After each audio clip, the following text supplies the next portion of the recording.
everybody. My name is Andrew Pryfogle, founder and CEO of CX Effect. For those that don't know, I am joining from my new home in Western Massachusetts.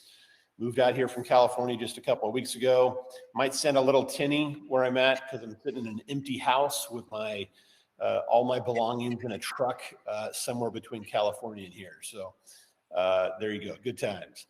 But hey, we're not gonna let it slow us down. I'm excited to introduce to you a really cool company today that we're very excited to be partnering with.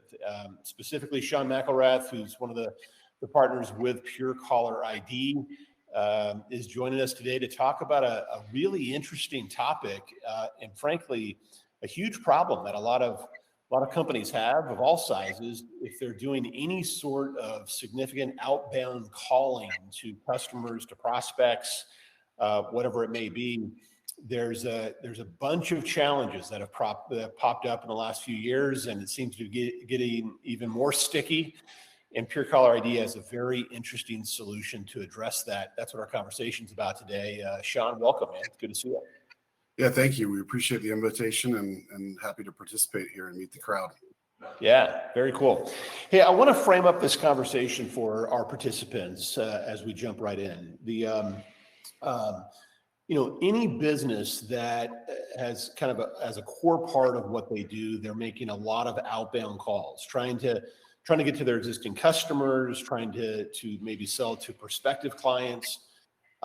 There have been a lot of changes over the past number of years here and some very recently that put major restrictions on companies on how that can happen, right? And frankly, a lot of things that are happening around spam tagging and so forth that are creating huge challenges for companies and really affecting the effectiveness, if you will, of those types of calls. They're spending a lot of money and are not getting in touch with the people they're trying to reach, right? And there's lots of reasons behind that. Talk to us about that first. Let's just frame up the problem. Speak to, and I think you might even have a slide on this, Sean, but speak to what are the key challenges that most companies in this mode are dealing with around outbound dialing? For sure. Like, I think you really kind of hit the nail on the head there. I mean, really regulation and a lot of the different changes in terms of the rules that people need to play by to make outbound calls have influenced not just the folks that are actually making those outbound calls, but also the companies that support that underlying infrastructure, right? So from a carrier perspective, they obviously have liability for the calls that are being placed on their network. And that's really where spam tagging and a lot of the call blocking has come into play. So kind of, as you said, is the whole point when you're making a phone call, is to reach the other end. And in a lot of cases now, especially on the mobile front, we're not really actually being presented to the callers that we're calling, or if we are, you're basically spam tagged and you've got a variety of issues, right, that come in there because technically that's a warning really saying don't answer this phone call because it could be spam, so that's really going to ruin the contact rates and the conversion, which at the end of the day, the outbound calling isn't happening because people just want to make outbound calls and say hello. It's because obviously they're following proper consent-based marketing. They've got an audience that has opted in and asked to be contacted by those firms that are paying a lot of money to market and to purchase those leads. And they expect to be contacted and kind of have that process flow through the other end. There's just a lot of breaks in the chain right now. And, things that I think, Derek, our CEO, talks about all the time is that I think there's a lot of things that people accept as just the new normal. And that's really the fact that, like, if you're making phone calls and they're being blocked or spam tagged, you're still paying the telco fees for those calls. Yeah. A lot of those calls that are not being answered now are resulting in a lot of short telco that's getting traffic pushed down into different tiers of network, which are increasing the latency and frankly the overall performance when you do have a call that's answered by somebody. And a lot of the ways that we've tried to solve this in the past, right, is a variety of remediation, or do we release call branding on some things to basically make sure that we get an extra lift on that. And the reality is that, like, that's one phase of it, but the core phase is like, how do you really go end to end in this process and make sure that we have compliance guardrails in place as well to operate by the rules and be good actors and really do things the way we're supposed to do. And when we stitch together a lot of these different point solutions right now to handle different pieces and parts of the flow, that becomes quite complicated. and then ultimately the connection into the contact center layer or whatever you're using, even if it's a CRM that's dialing out, that's really where you kind of gone through that whole process to try to get to a point to hopefully have those calls show up. I think at any given moment, depending on the folks that we've talked to, it's probably anywhere from 10 to 40% of their phone calls, especially on the mobile front, are not actually showing up as a clean dial or, something that somebody would actually answer. So for us, I think the part I would kind of see in the background is we've taken a very different approach to this solution because, our background is really as operators for large scale BPOs, as well as the advise and consult world for Fortune 100. And this solution has been delivered, really in different flavors, if you will, across those types of platforms to ensure not only that we reach the audiences that we're working with our clients or for our own firms that we're, dialing out from, but to make sure that we do that in a way that has a great contact rate and is also compliant. So that's really where the features of us kind of started from that outside in, right? Like how do we make sure that the contact rate flows through the contact center and that solution is actually really operating in something that somebody doesn't have to manually do.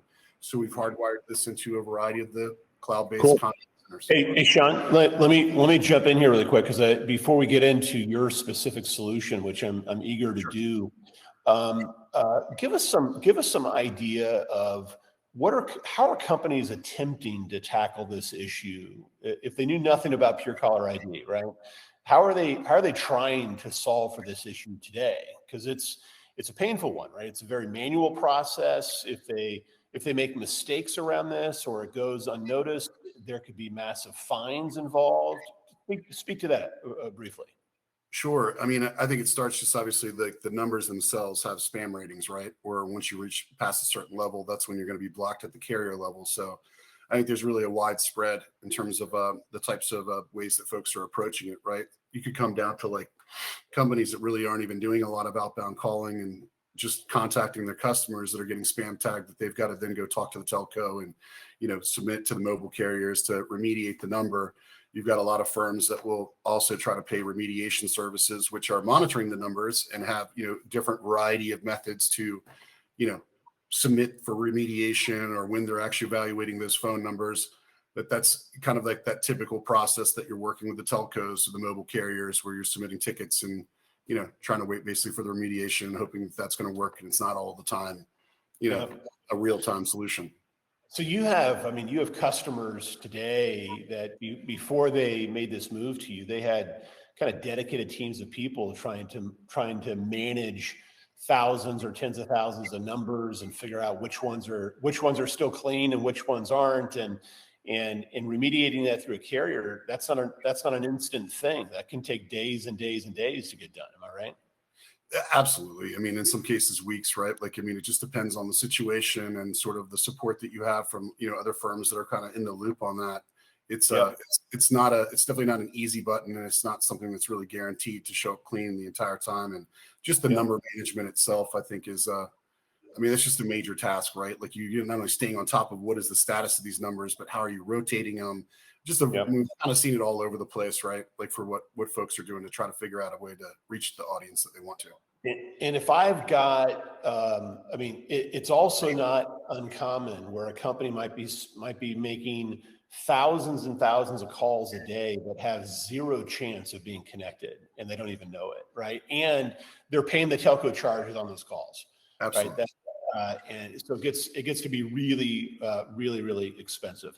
Well, cool, good. I think we've exposed the pain enough here because it's real. And any company that is making a bunch of outbound calls, this is a very real issue that they're dealing with right now. Let's talk about how your unique solution, kind of how you uniquely are positioned to solve for this problem, because this is what your company was kind of purpose built to do. Yeah, absolutely. Stacey, if you want to flip the slide, that'd be great. So, for us, like I said, I like to say that we came up with a very elegant solution for an extremely complicated problem, right? You've got a lot of different touch points across any number of features and services that are there, right? Like it could be from the compliance view to the just how are you actually reaching the audience, how are you cleaning your numbers, how you're managing your numbers, the entire piece. For us, like the core product offering that we have is really the community caller ID platform with Spam Sentry. that effectively is where we come in and we make sure that we would ingest the leads from API, manual load, or real-time sources into Pure CallerID. And then at the record level, we would automatically assign numbers that we have in our pool that are properly registered to the proper brands, make sure that we hit all the three different, kind of avenues we need to on the mobile fronts, the landline fronts, the SMS front, to make sure with all the proper registration, attestation, CNAM registration. That's all automatically done when those leads are loaded and hit the system. And then also making sure that the phone numbers that are reaching out to those records have the proper geolocation that's part of that. So, everybody's moved. I mean, just like you were talking about in the beginning of this call, right? I mean, you've now moved. So I'm sure you didn't change your phone number, just the area code. So, when you update your addresses, this would actually enable to make sure that we've got the proper contact information. So you're getting called with proper local numbers. So it's not I think the other part too, just as an aside here, is that you've got spam tagging and all the other warnings that are out there in the different spam apps, right? But like, I do think that most people that have moved and get a call from their previous area code nonstop, like, you automatically, whether it says spam or not, just assume that that's spam, right? So, I mean, that's a huge part of our service, that we make sure that you have the proper kind of geography really reaching out to you. And along with that really contains the reputation management for the brand and all the phone numbers that are associated with it. We don't obviously fundamentally do remediation across all the bulk of the outbound numbers, because we just sort of have a diametric sort of approach to that. But we do remediate for core numbers, right? Like, should any of those things, any of those numbers basically start to have some sort of spam score, that you're just going to do your local stuff. But one of the other features that we have that's native to the platform, it's optional to use, but it comes out of the box, like when you would install it, is really our SMS auto response. So as the world has really become more of a mobile frontier, right? So, I mean, I think and believe it or not, we still see campaigns in some cases where there's 50% of the records being called are landline. So like, it's not just about mobile, but mobile is the majority in for most of the time. And growing. Yeah. I think so. When we look at that piece, like the SMS auto response, where somebody would basically just shush, the call effectively, like, or say like, I'm busy right now, we would actually be able to present, hey, it's Andrew from CX Effect, or, whatever, hit me back at this link or call this number, and those types of things. And then we do have optional call branding, which we would represent all the different, I see the question, like, we represent all the major carriers that are out there. We partner specifically with TNS in there, but we represent any carrier you would need for call branding. But if you already have a relationship with somebody else, that's fine too. Like, that's again, an optional plugin that we can put on a campaign level, or just connect into your current relationship. Our focus area is really on the core of that platform that I just spoke about. So, the last piece I would say is that this is designed where we've already pre-built connectors into all the major contact center platforms. So Five9's nice, Ring, AWS Connect, Genesis, many others. And really that core offering, it's the thing you have to get if you work with us, right? Like, to make sure that your phone calls are showing up. But that is basically, we have no commitment, it's usage based. Sean, there's a lot of our customers have leaned in quickly to the value of kind of branded caller ID, right? If it can show up as a brand, the odds of it getting answered go way up. But that's only part of the solution, right? Because it's you guys work with all the branded caller ID solutions out there. Hiya would be a good example of something that you could complement. But if you're really concerned about increasing first call connect rates, if you're really wanting to make sure that you're using clean numbers and that you're not simply dialing into the void and paying all the telco charges for it, pairing your solution with a branded caller ID solution becomes kind of the ultimate solution for anybody that's doing volume of outbound dialing. Am I correct? Absolutely. We want to solve the core issue, right? So the core issue is making sure that your calls are actually showing up cleanly to every record that you're approaching. And to do that in a way that we're actually not really making a lot of changes in the IT environment. So connecting into the contact center, your existing business intelligence and analytics environments. And just like you said, making sure we're actually making contact and we're hitting those lists. From our perspective, we look at it very simply, is like, we're providing you the data and the understanding that each one of your campaigns are now going to actually, show up where you want them to show up. And then from that point, you make the decision for how you want to leverage caller branding. We believe there's 100%, there's going to be a lift. And we want you to test that out in the situations that make the most sense to actually see, is that cost of the call branding penciling an ROI now that you know that all those phones are ringing. Yeah, absolutely. And the kind of reporting that you guys can provide to show those analytics is super valuable. A number of questions coming in here from our audience. Talk about branded caller ID on landlines. Is that a thing? You mentioned before landlines are still a significant thing out there. They haven't gone away, although obviously mobile is exploding. How is this also impacting companies that are trying to call into landlines? I mean, for us, like, again, it makes sure that we have all the proper registrations. I think there's, that's when you get into some of the different point solutions that are part of this mix, right? So you've got a solution to make sure that your mobile numbers are remediated and dealing with the carriers for that. You still have to account for all the proper registration, the 10 DLC, and all the things that you need for SMS and landline. So that's automatically part of our solution. As we pair those with the records, we understand the line types, and are able to hit those cleanly.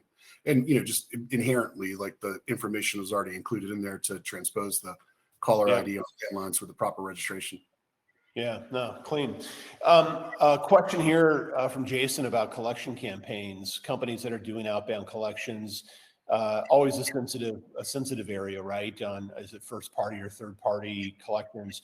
Can you talk about compliance in this space? How do you guys help address the compliance concerns that companies have when they're doing collections? Sure. So that would really be part of our watchtower service. And for collections, obviously there's different rules and regulations there. That's where we start to look at some of the rules engines that we would put in place. But obviously in some cases, the DNC lists are not exactly the guiding light, since there's an existing business relationship. So from our front, from a watchtower perspective, and just to kind of hit that too, because it might answer some other questions. So basically what we call survey is really on the latest FCC regulation, because we need that too, right? So if we actually allow one of our clients to do a one-way messaging campaign, we're a carrier in that respect. So for us, we want to make sure that any of those records we're reaching out to have proper opt-in verification. So that's where we just connect in via API to a Verisk or an active prospect account, make sure that token is really authentic and active and proper to be able to reach out. Then the secondary phase is, which we call guard, is where we implement basically our DNC service that we have at a federal level, that we look through different litigators and TCPA litigation and claims at the state and local and levels. Yeah, got it. Are there a question here from Marvin? Are there any difference in regulations if it's B2C versus B2B? Yeah, I mean, there's definitely different ones that are basically popping in here and there, like, as we go through. So I think, this is obviously a big call. So any of the folks, and I think Arvin, I've spoken to you prior, so we're happy to follow up offline and really dig into those exact situations. Because just like the questions are kind of saying, and you were talking about, it's B2C, B2B, you've got different types of kind of collections, first party, third party. We'd want to unwind that and make sure that we really understand and we can dial it into what that makes sense. But at the end of the day, from the collections front, we would make sure that those numbers are clean and show up and ring on the folks that are being called properly. Yeah, got it. Yeah. Another question here on kind of the perspective of carriers. Do they see you as friend or foe? What are your thoughts on that? I mean, I can't really say that Verizon or AT&T or T-Mobile and Sprint has called us up the other day and said that they love us yet, but I think that we do a good job that I mean, if you just are pragmatic about it, right? A lot of what we do from a guardrail perspective on there is to really sort of enforce that people are following those types of regulations. I mean, we won't offer some of our more strategic offerings unless they're really following that as part of ours, because compliance is rule number one that we work backwards from. But, I think when you make sure that you are doing proper dialing and that these things are actually passing the proper checks for TCPA, DNC, as well as, first party consent, that enables the carriers to obviously avoid litigation in that respect as well. So I think there's an opportunity down the road that we look at it, that we've got a solution that can actually allow them to take on business that they maybe previously been opposed to. Because I mean, everybody here probably understands conservatives. Once they're exposed to litigation, that's kind of where we see the ratcheting up of the spam issues over time, right? It's shorter and shorter intervals what we see once it's remediated. Yeah, yeah, indeed. I'd love to talk a little bit about customers that you've done this with. You don't mention names necessarily, but talk to me about some of those use cases and the outcomes that you've driven for them. You have a growing list of companies that are now trusting this to Pure CallerID. What are some of the outcomes that you've seen? Some of the results that have that this has produced?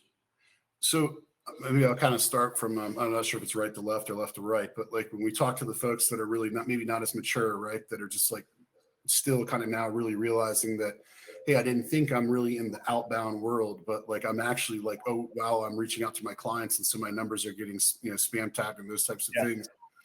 I mean, when we solve that problem for them, I mean, I think they start having optics into a situation that they didn't really understand, and we give them really the ability to start thinking more strategically about their campaigns, which ultimately result in top line revenue, right? Like you're contacting people for a reason to convert.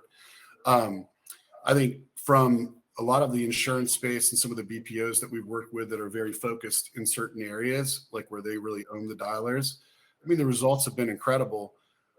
We've got so Watchtower and the service that I'm going to talk about now, Data Boost, are both they're optional, right? The core part is let's resolve the spam tagging issue, and then we'll see kind of where you need to go.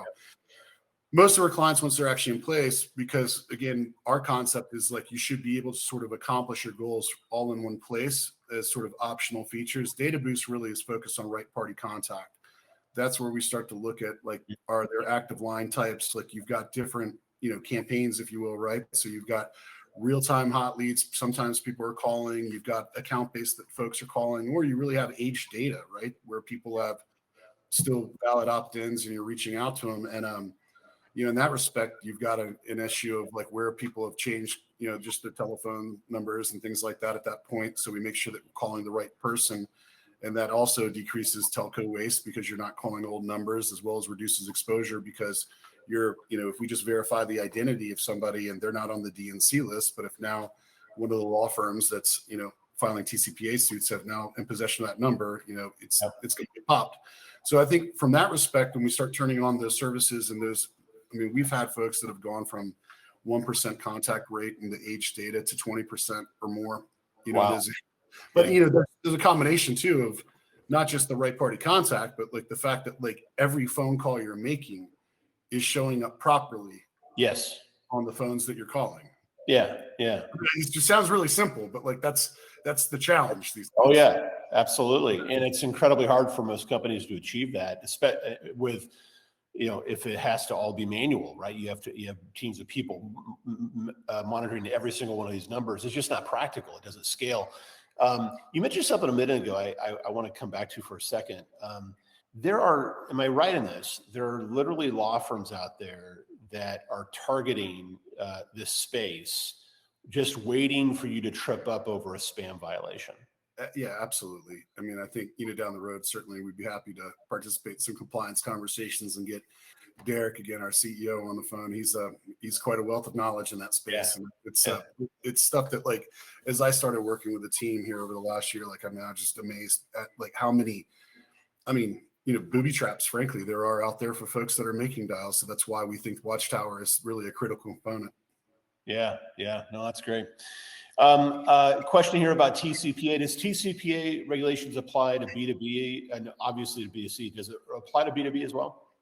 Yeah, I think when we look at it now, like you've basically got a lot of different regulations that are part of it's not like there's a simple couple rules, right? Like you've got a lot of different variables that are out there. And when things that actually need to at least have a digital record and tracked, like I think I'd give you one of the best examples. So if you're like one of the shipping companies, typically most of your client base in theory is really, you're probably calling their mobile lines, right? Because they're small businesses that are out there. So I think it's a trickier conversation to unpack because we really need to look at the use cases that are part of it. Like, if you're calling, enterprise to enterprise, like Google to Microsoft, maybe not as big of a deal, but like when you're dealing with lots of SMB type clients that are out there, you need to, make sure that those things are still clear. Right. Indeed. Hey, we have 5 minutes left. I want to talk about your solution's really complex to install and takes months and months to stand up. All right. Yeah, not at all. I mean, I think that to me, like, this is where the magic comes in. Like, the process has been well thought out to the outcomes. Yeah. But the reality is that like the insertion point is effectively the dialer in the contact center. So the platform has been based on all the APIs to aggregate all these services and hardwired into the connectors. So for us, I mean, if you're in one of the predominant cloud contact centers that are based in the cloud that I mentioned earlier, I mean, we're talking about 15 minutes to install and be up and running and dialing with clean numbers. You know, the API for the lead ingestion, we just want to talk about what the process is there, but that's also fairly, simple ingestion. And, outside of the cloud-based contact centers, premise and some of the other different solutions, CRM dialing, those are all pieces, but we would just want to look at basically how we actually, integrate into that platform, because typically it'll be a little snowflake for how the configuration is. Yeah, that's what's exciting about this. And of course, I was being facetious. I mean, we have companies today that are struggling with this problem that could literally solve it this afternoon, right? Absolutely. I mean, that's how fast this can go. You also don't, very unique to you guys, you don't require long-term contracts. You're basically putting yourself out there saying, hey, we're gonna prove this to you and earn your business every single day. And we know you're gonna stick with it because of our performance. Am I right? Absolutely. Yeah. I mean, it's to your point. It's solved in minutes, and that's the entire point of the outbound campaigns to begin with, is to show up on the other line. Yeah, very, very cool. That's awesome. If you have any other questions, guys, please pop them in the chat. But just wrapping this up here, Sean, you guys have been at this a while. Obviously, Derek, who I know well, has had a ton of experience in this space as an operator and a builder. Tell us a little bit about the genesis of Pure CallerID. How long have you guys been around now?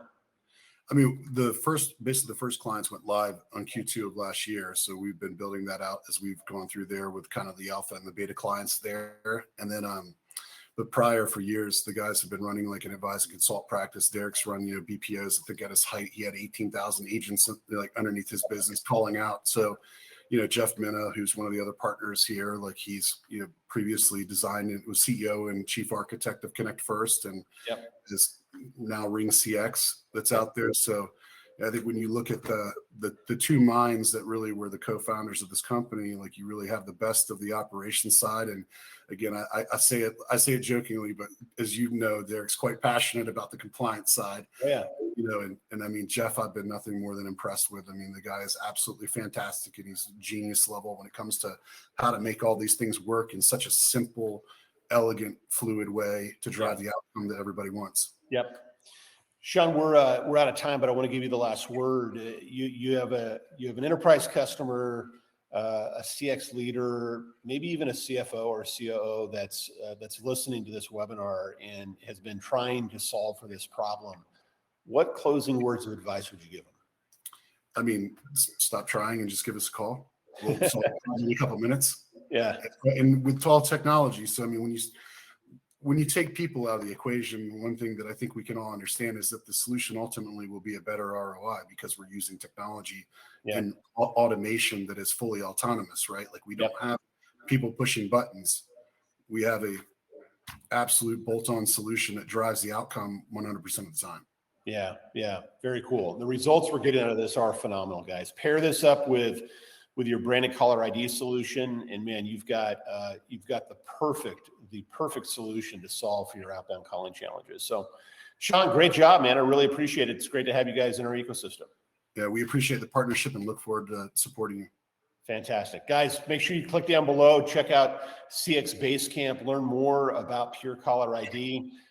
Get in touch with one of your partners that work with CX Effect, or give us a call directly. We're happy to help.